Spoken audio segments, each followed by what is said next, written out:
स्थानीय station club परिसर में बालेश्वर जिला विजु जनता दल पक्षर जिला बीजेडी वरिष्ठ उपसभापति तथा ब्रिट्र पूर्वतन अध्यक्ष स्वर्गत गौरी कुमार राउत स्मृति उद्देश्य एक श्रद्धांजलि सभा अनुष्ठित हो जाइछि। बालेश्वर जिला बीजेडी उपसभापति तथा पूर्वतन मंत्री ज्योति प्रकाश पाणिग्राही सभापतित्व में अनुष्ठित श्रद्धांजलि सभा जड़ेश्वर विधायक अश्विनी कुमार पात्र, पूर्वतन नीलगिरी विधायक सुकांत नायक, पूर्वतन सदर विधायक स्वरूप कुमार दास, बीजेडी सांसद प्रार्थी डॉक्टर लेखाश्री सामंत सिंहार, रेमुणार बीजेडी विधायक प्रार्थी विद्यास्मिता महाडिक, जिला परिषद सभापति नारायण प्रधान, सदर ब्लॉक अध्यक्ष सुनीता बेहेरा, नीलगिरी ब्लॉक अध्यक्ष शुभलक्ष्मी माझी, पौर परिषद उपाध्यक्ष कैलाश चंद्र सेठी, जिला परिषद सभ्य सोनाली विश्वास, संजय सेठी, पूर्वतन बालेश्वर पौरपालिकार अध्यक्ष तपन चक्रवर्ती, बालेश्वर पौरपालिकार पूर्वतन उपनगरपाल मनोज कुमार राउत, जिला बीजेडी साधारण संपादक रंजन बाग, सदर ब्लॉक बीजेडी सभापति बसंत पंडा, टाउन महिला सभापति Meena Mahanti, councillor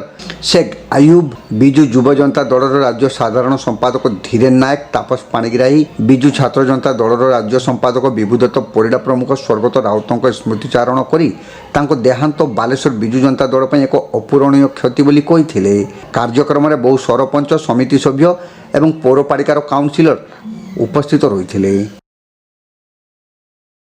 Baleshwar station club रे हमर जो बिजु जनता दलर दक्ष नेता ब्रिड्र अध्यक्ष पूर्वतन अध्यक्ष गौर राउतर थिला आज शोकसभा से उपस्थित थिले आमर जिला सभापति जति नना, उपस्थित थिले सदर पूर्वतन विधायक आमर टुकुना भाई आउटार उपस्थित थिले आमर जो नीलगिरी विधायक थिले सुकांत भाई आउटार उपस्थित थिले आमर जो विधायक नहीं जो एमपी कैंडिडेट थिले लेखाश्री सामंत सिंहार और बहुत लोक सेठारे उपस्थित थिले जो माने कि आमर भल पाती गौरी भाई को जड़े भल मनीष थिले गौरी भाई से थिले 3 थर धरी सी हूँ ब्रिड्र अध्यक्ष थिले तांकर वियोगरे आमे समस्ते मर्माहत अच्छु। भगवान पाखरे एतिकी कामना करिबु जहाँकि तांकर अमर आत्मार सद्गति हो, तांको परिवार को